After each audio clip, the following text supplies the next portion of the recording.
Ok. J'ai un chat. Ouais, Miaou.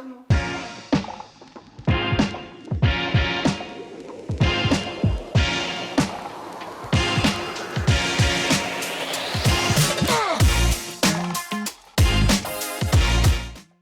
Yo, je m'appelle Caro, j'ai 20 ans et aujourd'hui je vais te parler de la peur. J'ai grandi dans un environnement idéal avec des parents qui m'entouraient, qui m'aimaient, un frère avec qui je pouvais me crêper le chignon à longueur de journée et puis rire aussi. Et en parallèle, j'ai grandi avec du stress, j'avais des pensées qui allaient à 100 000 à l'heure et puis je savais plus comment gérer ça. J'ai vécu des moments difficiles en primaire où je pouvais plus exprimer mes émotions normalement, du coup ça se transformait en crise de nerfs, c'était des crises de panique et ça s'est pas amélioré en secondaire. Quand je suis arrivée au lycée, ça allait un peu mieux, j'ai pu apprendre à avoir un peu plus confiance en moi. Malheureusement le stress il a pas diminué, du coup ça s'est enchaîné sur des crises d'angoisse, sur des maux de tête et des maux de ventre qui allaient dans la zone du plexus solaire et ça s'est même transformé en zona en 2017. Et c'est pendant cette période de lycée que j'ai pu énormément me rapprocher de Dieu, j'ai pu apprendre à le connaître comme un père, comme quelqu'un qui m'aimait et qui me soutenait. Et c'est à ce moment-là aussi que j'ai pu aller à des groupes de jeunes, des rencontres de jeunes chrétiens, où on pouvait partager ce qu'on vivait, où on voyait qu'on n'était pas seul, on pouvait se soutenir en priant les uns pour les autres. J'y ai trouvé des encouragements, des réponses, et j'ai pu mettre des mots sur mon mal-être. J'ai pu apprendre aussi à pleurer, à laisser aller, à vraiment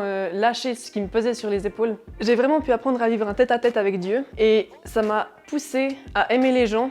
Moi qui craignais de sociabiliser, j'ai commencé à vraiment vouloir le contact, à vouloir témoigner, partager et pouvoir montrer que tout le monde peut vivre ce tête-à-tête avec Dieu encore aujourd'hui. J'ai toujours des sources de stress, ce qui est normal. Ce qui a radicalement changé, c'est mon point de vue par rapport à la situation. Un soir, je me suis sentie prise dans les bras de Dieu et il m'a dit « Regarde ta montagne de mon point de vue.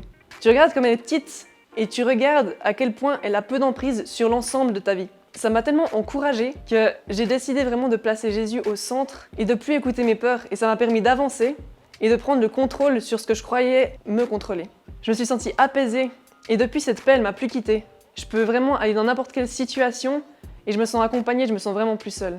Comme à Josué, j'ai senti que Dieu il me disait « Va et peu importe où tu vas, je te précède, je te suis et je t'accompagne. Et tout seul que ton pied foulera, je te le donne. » Et ce que j'aimerais que tu retiennes aujourd'hui, c'est qu'après avoir dit à Dieu combien ton problème est grand, laisse Dieu dire à ton problème combien lui il est grand.